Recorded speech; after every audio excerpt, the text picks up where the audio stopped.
By the end of Arcane's episode 3, perhaps as a way of redeeming himself after making a deadly deal with the Undercity's crime lord Silco, which resulted in tragic events, mainly Grayson's demise, Marcus saved Vi from an instant death. Death that was supposed to be Silco's revenge for events yet unknown to us that he has been plotting for years against Vander as an aftermath of his supposed betrayal.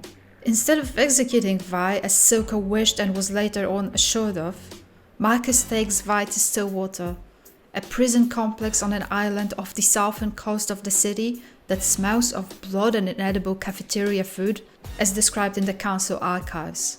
Stillwater prison holds several dangerous criminals captured in both Piltover and Zone. Due to the nature of Vi's stay there, without having committed any crime whatsoever, without a proper sentence, Marcus bribed the warden to have her kept there, discreetly and relatively safe, without a doubt as a sign of his guilt. Vi was not a subordinate prisoner, as you wouldn't expect her to be. For her behavior, she was often and frequently kept in solitary. Under the name Prisoner 516, nicknamed Pink, she engaged in multiple fights, mainly with prisoners associated to Silco, to gain any information whatsoever about her sister. After all, timing could not have been more unfortunate for her. She was captured by Marcus just as she rejected Powder within the heat of the moment when her sister needed her the most. Her action was caused by shock and grief, and even though Vi was instantly ready to go back to grab her, she was never given a chance to do so. In fact, she was not given that chance for many years to come, except that at the time she couldn't have known it. The very last thing Vi saw just before being isolated for about 6 to 7 years was Silco, a man she knew was responsible for Vander's death, getting hold of Powder, as we now know, initiating her journey to becoming Jinx. The obvious tragedy of Arcane, the plotline influencing most of its events, was just that, Powder's transformation into Jinx. We somewhat know what happened to Powder later on during all these years when Vi was in Stillwater, and it is relatively easy to feel sorry for her, to feel her pain, to understand what happened to her, what led to the change of hers, how she was abandoned, how she couldn't handle her mental issues after having lost her parents, Vander, and most of all Vi. Because of that, Jinx's transformation often overshadows an equally major tragedy happening off-screen in between Act 1 and Act 2. The tragedy of Vi. That very tragedy was no lesser than Jinx's one. In some ways, it was perhaps even worse, because Silco, in his own way, surely a bit pathological one, but still, he took care of Powder. By no means he was a good father. He was not a good role model. In fact, he encouraged Powder's guilt without once telling her what happened to Vander was not her fault, feeding her remorse and projecting his own lost brotherhood to Vander onto Powder's lost sisterhood to Vi. But at least in some ways, she had a sense of family during these years away from Vi. In the meantime, Vi had absolutely nothing. She was locked away in a prison cell, alone, regularly getting beaten up, not being able to find out what happened to her sister Powder, not being able to properly grieve not only the loss of Vander, but also the loss of Klanger, Milo, or even Benzo. From the council archives, we find out that Vi had certain items confiscated. A rabbit toy, which without a doubt served as a reminder and symbol of Powder, as well as a message canister with added description. The prisoner held on to this for years. Whatever message lies inside must be of great importance. This very container, without a doubt, serves as a symbol of the one that she used to give herself in, the one that brought Marcus and Grayson to her, eventually leading to Vander's capture and ultimately his death, which surely means that Vi feels equally responsible for not only what happened to Powder but also for what happened to Vander, and she's been carrying that with her, holding it close to her for all these years of loneliness. According to Warden's notes, Vi tried to break herself free multiple times, which resulted in even more aggression towards her, in isolating her, restraining her, then restraining her again. She remained combative, and as Caitlyn was told, no one's been really counting how many times she was actually beaten up, which them themselves called chats. You want us to have a chat with her? No, Oh, it's for her release. How many chats have you had with her? you know, I never even thought to count. Imagine that. Spending day by day alone with your own thoughts, your own nightmares, with the grief you were left with, but with no means to process it, without any knowledge as to what happened to the one person you love the most. Imagine that not actually breaking you apart, breaking your spirit. Yet it didn't. Not only it did not break Vi, she also remained the same strong yet vulnerable person, with a good heart, because this is what she promised to Vander. You've got a good heart. Don't ever lose it, no matter how the world tries to break you. To add to how horrible that situation actually was for Vi, it's important to point out she was once in a very similar scenario.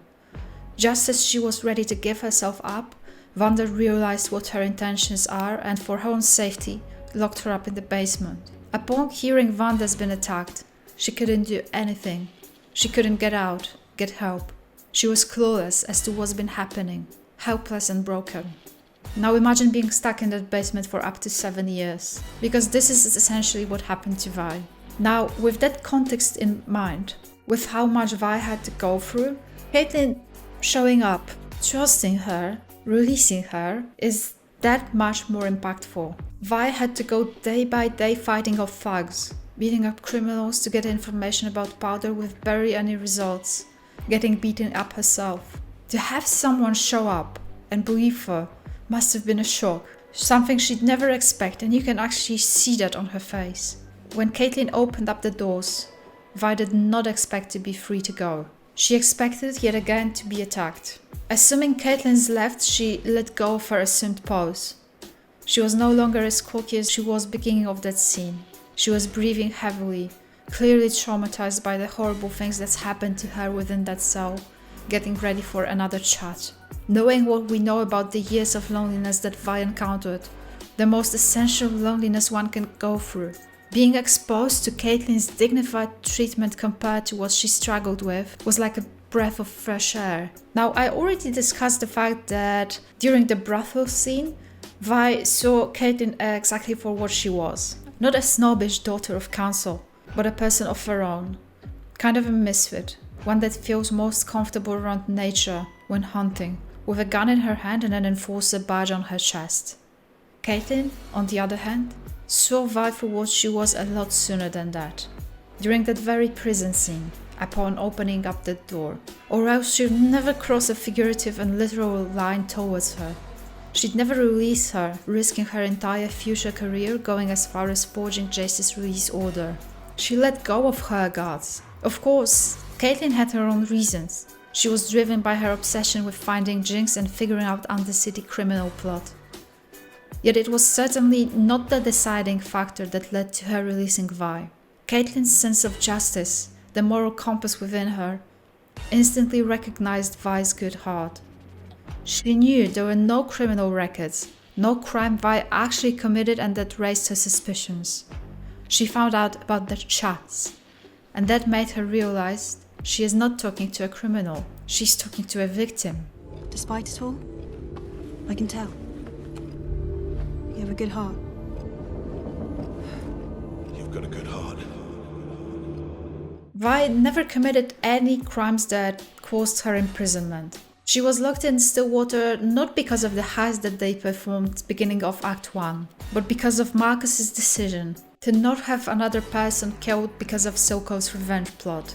She was innocent, essentially, yet she encountered a punishment very much Franz Kafka style. In the book called Trial, Joseph K. was arrested without ever having committed any crimes. That happened to Vi, and yet after several instances of violence, upon being released, she remained the same person that she was, except now more determined than ever and more aware of what's at stake. She kept her promise to Vander and did not let the horrible events she encountered corrupt her. At the same time, she put her guards up, built walls around her, and she did not allow for anyone to get close to her until she met Caitlyn. Initially, she found it hard to thank Caitlyn for releasing her, although without a doubt, having encountered everything that's happened to her in these years, she was very thankful. It's been real, Cupcake. Thanks for everything. It is so easy to miss the true impact of that scene because we're only given bits and pieces when it comes to what happened to Vi during all these years. You either have to read between the lines of Warden's comments, go through council archives, or listen to Vi herself carefully. When Caitlyn gets to Stillwater, you are aware of what drives her, the sense of justice within her. You know why she's there, even where she's been the day before. You also, more or less, know what's been happening to Jinx. But you don't know what's been happening to Vi. We easily forget that, because this stays in the shadow of Jinx's tragedy somehow. And we may never find out the entire story of these years. But these years, they are the key to properly reading the major impact of the prison releasing moment. Maybe even Kate and Vi's relationship altogether. Caitlyn letting Vi go was crucial. It was a sign of trust. It was also a symbolic initiation of their future bond. It was a moment of when she saved her. And it's safe to say, if she wouldn't do it, Vi could have spent many more years in prison, maybe even her entire life, without getting a chance of finding powder, without a chance of going after Silco. All of that's been offered to her when Caitlyn opened her prison cell door and ended what essentially was years of most horrible kind of loneliness and helplessness that Vi felt once before. Thank you so much for watching. Let me know what your thoughts are about that prison scene, and do check out my other Arcane video essays. There's one about Caitlyn and Vi, actually more. Stay safe guys, this was Ola from Stop Me O channel, bye.